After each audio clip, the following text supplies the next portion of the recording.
I'm doctor Vijayabhaskar. Bone fracture definition of the bone fracture అంటే interruption of the cortex, అంటే bone యొక్క పై పొర ఏదైతుందో దాన్ని కార్టెక్స్ అంటాము. ఆ యొక్క పొర బ్రేక్ అవటం వల్ల కంప్లీట్గా దాన్ని ఫ్రాక్చర్గా భావించడం జరుగుతుంది. ఫ్రాక్చర్ అనేది ఎన్నో రకాలుగా ఉంటుంది. అందులో ఒకటి క్లోజ్డ్ ఫ్రాక్చర్, అంటే స్కిన్ రప్చర్ కాకుండా, స్కిన్ ఓపెన్ కాకుండా ఇంటర్నల్గా బోన్ ఫ్రాక్చర్ అయ్యేదాన్ని క్లోజ్డ్ ఫ్రాక్చర్ అంటాము. ఓపెన్ ఫ్రాక్చర్, కాంపౌండ్ ఫ్రాక్చర్ అంటే బోన్ స్కిన్ బయటకు వచ్చేసి కంటామినేషన్ అవ్వడం. ఇలాంటి రెండు మనకు మేజర్గా చూస్తుంటాం. అట్లాగే మనం సింగిల్ ఫ్రాక్చర్ ఉంటుంది, సెగ్మెంటల్ ఫ్రాక్చర్ ఉంటుంది, అంటే ముక్కలు ముక్కలు కావడాన్ని సెగ్మెంటల్ ఫ్రాక్చర్గా అంటాం.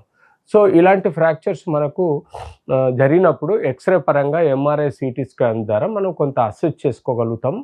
ఫ్రాక్చర్ యొక్క వేరియేషను, ఫ్రాక్చర్ యొక్క డిస్ప్లేస్మెంటు, ఫ్రాక్చర్ యొక్క స్టెబిలిటీ, ఇవన్నీ మనం క్యాలిక్యులేట్ చేసుకుంటాం. సో ఫ్రాక్చర్స్ అనేది మనం స్పెసిఫిక్గా మనకు ఎప్పుడైతే ఎక్స్రేస్ ఎంఆర్ఐ సిటీ చేస్తామో దాన్ని appropriate demarcation of the damage, అంటే ఫ్రాక్చర్ని మనం వెరిఫై చేసుకుంటాం. ఆ తర్వాత ఫ్రాక్చర్తో పాటు రక్తనాళాలు, కండరాలు, నరాలు ఎలా ఉన్నాయి అన్నది కూడా క్లినికల్గా ఎగ్జామ్ చేసుకుంటాం.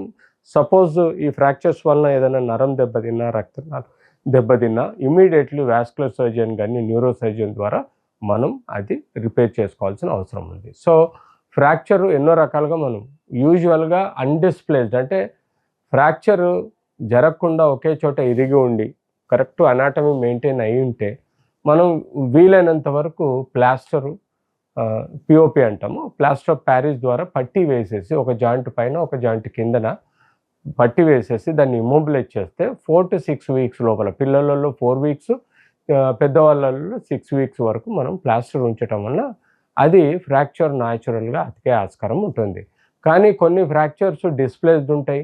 కొన్ని ఫ్రాక్చర్స్ యూజువల్గా ఈ అడ్వాన్స్డ్ టెక్నాలజీలో early mobilisation is the best. అంటే ఎవరిని మనము ఇదివరకు కాలంలో పడుకోబెట్టాల్సిన ఇప్పుడు యాక్సెప్ట్ చేయట్లే. 6 వారాల నుంచి 6 నెలల వరకు ఇదివరకు కాలంలో పడుకునేవాళ్ళు పట్టీలతోటి, సో అండ్ సో ట్రీట్మెంట్ తోటి. కానీ ఇప్పుడు అలా లేదు. ఇప్పుడంతా మూమెంట్ ఈజ్ లైఫ్, అంటే పని చేస్తేనే సంపాదన, సంపాదిస్తేనే సుఖం. ఇలాంటి వ్యవహారాల శైలి పెరిగినప్పుడు మనం టెక్నికల్గా మైక్రో కీహోల్ ద్వారా మనం ఈ యొక్క ఫ్రాక్చర్స్ని నెయిల్స్ ద్వారా కానీ, సమ్టైమ్స్ ప్లేట్స్, స్క్రూస్ ద్వారా కానీ ఫిక్స్ చేయగలుగుతాం.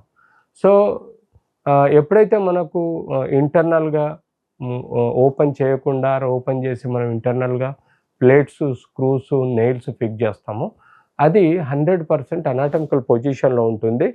ప్లస్ వితిన్ 2-3 డేస్ లోపల ఫ్రాక్చర్ స్టెబిలిటీ ప్రకారం నడిపించవచ్చు. కొన్ని ఫ్రాక్చర్స్ స్టెబిలిటీ బాగాలేకపోతే డిలే చేస్తాం. సో అలాగే వీటిలో కూడా మనం ఇంటర్నల్గా ప్లేట్స్, స్క్రూస్, రాడ్స్ చేస్తాం. అదే కాంపౌండ్ ఫ్రాక్చర్ అంటే స్కిన్ కట్ అయిపోయి ఎముకలు బయటకు వచ్చినప్పుడు అది కంటామినేషన్ ఉంటుంది. కాబట్టి దాన్ని వితిన్ 6 అవర్స్ లోపల సర్జరీ చేయాలి. ఏం సర్జరీ చేయాలా? ఫస్ట్ ఆ వూండ్ని శుభ్రంగా కడిగి, ఇన్ఫెక్షన్ రాకుండా యాంటీబయాటిక్ పెట్టి వూండ్ని శుభ్రంగా కడగాల్సిన అవసరం ఉంటుంది. ఆ తర్వాత ఆ యొక్క ఫ్రాక్చర్ సెగ్మెంట్స్ ప్రకారం ఇంటర్నల్ ఫిక్స్ చేయడమా లేకపోతే ఎక్స్టర్నల్ ఫిక్స్ చేయడమా. ఇంటర్నల్ ఫిక్స్ అంటే ఇందాక చెప్పుకున్నట్టుగా రాడ్స్, ప్లేట్స్, స్క్రూస్ వేయచ్చు. ఎక్స్టర్నల్ ఫిట్ చేసేయడం అంటే బాగా కంటామినేషన్ ఉంటే, సస్పెక్టింగ్ ఇన్ఫెక్షన్ ఎక్కువగా ఉంటే దాన్ని మనం సింగిల్ యూనిలాటరల్ రాడ్స్ ద్వారా పైనుంచి స్క్రూస్ వేసి, అంటే షాంక్ స్క్రూస్ అంటాం, షాంక్ స్క్రూస్ వేసి ఫిక్స్ చేయడం జరుగుతుంది. అప్పుడు ఏమవుతుందంటే మనకు ఇన్ఫెక్షన్ వచ్చినా కూడా తొందరగా హీల్ అయ్యే ఆస్కారం ఉంటుంది. లేదంటే ఇంకా కాంప్లికేటెడ్ ఫ్రాక్చరు, లేదా ఆ ఫ్రాక్చర్ యునైట్ అవుతలేదు, లేకపోతే ఇన్ఫెక్షన్ ఉంది అంటే మనం ఎలిజరో రష్యన్ టెక్నిక్ ద్వారా మనం పూర్తిగా వూండ్ని డిబ్రైడ్ చేసి, చెడిపోయిన బొక్కను డిబ్రైడ్మెంట్ చేసి, ముక్కలు ముక్కలు ఉన్న ఫ్రాక్చర్ని ప్రాపర్గా సెటరైట్ చేసి, ఎక్కడైతే ముక్కలు పడిపోవటం వల్ల షార్టనింగ్ వస్తుందో అక్కడ ఈ ఎలిజరో సిస్టమ్ ద్వారా ఫ్రాక్చర్ని బాగా యునైట్ అయ్యే విధంగా ప్రయత్నం చేసి, ఎంత షార్టనింగ్ ఉంటుందో ఆ షార్టనింగ్ని మనం లెంతన్ చేసే విధంగా ఎలిజరో సిస్టమ్ ద్వారా మనం చేయగలుగుతాం. ఇలా మనం ఎన్నో రకాలుగా మనం ఫ్రాక్చర్స్ని డీల్ చేస్తాం. సో ఇప్పుడు మనం చైనా నుంచి మనకు ఒక గ్లూ, బోన్ హీలింగ్ గ్లూ అనేది కొత్తగా చైనా నుంచి O2 బోన్ అనేది ఒకటి మనకు మార్కెట్లోకి వచ్చింది. దాని గురించి చాలామంది చర్చించుకుంటున్నారు. యూజువల్గా మనకు స్కిన్ కోసము ఒకప్పుడు గ్లూ 10-15 సంవత్సరాల క్రితం గ్లూ వచ్చింది. కానీ దాని యొక్క యుటిలిటీ లిమిటెడ్గా ఉంది. సో చిన్న చిన్న వాటికి మనం చేయొచ్చు, కానీ పెద్ద వాటికి ఆ ప్రెషర్ తట్టుకోలేదు.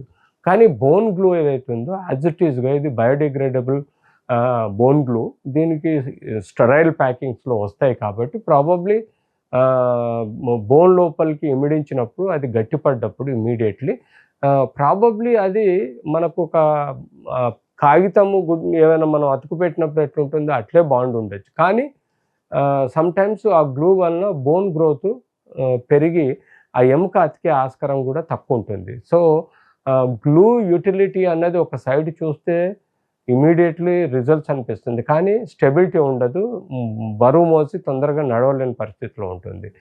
అదే గ్లూ ఉండటం వల్ల కూడా మనకు బోన్ గ్రోత్ అవ్వదు. సో దానివల్ల ఇంటర్నల్గా బోన్ గట్టిపడదు. సో ఈ సమస్యలన్నీ మనం మైండ్లో పెట్టుకొని అసలు బోన్ గ్లూ యొక్క యూటిలిటీ ఇంకా దాని మీద క్లినికల్ స్టడీస్ చేయాల్సిన ఉంది. అయితే ఇప్పటికీ బోన్ గ్లూ అంతగా కామన్ ప్రాచుర్యం లేదు. ఇప్పుడు మేము నెయిల్స్ వాడడం వల్లనే బాగుంది. సో ఫ్యూచర్లో ఈ బోన్ గ్లూ గురించి ఇంకా స్టడీ చేసి బోన్ గ్లూ పెట్టిన తర్వాత కూడా ఎక్స్టర్నల్ ఇంటర్నల్ రాడ్స్ వేయాల్సిన అవసరం ఉందా లేదా అనేది కూడా ఆలోచించాల్సిన అవసరం ఉంది. సో చిన్న చిన్న ఫ్రాక్చర్స్ ఏమైనా ఉంటే బోన్ గ్లూ అంటే నాన్ వెయిట్ బేరింగ్ ఫ్రాక్చర్స్ ఏమైనా ఉంటే బోన్ గ్లూతో పనిచేస్తాయి కావచ్చు. కానీ వెయిట్ బేరింగ్ ఫ్రాక్చర్స్ మాత్రం I don't think bone union అంత స్ట్రాంగ్గా అవుతుంది.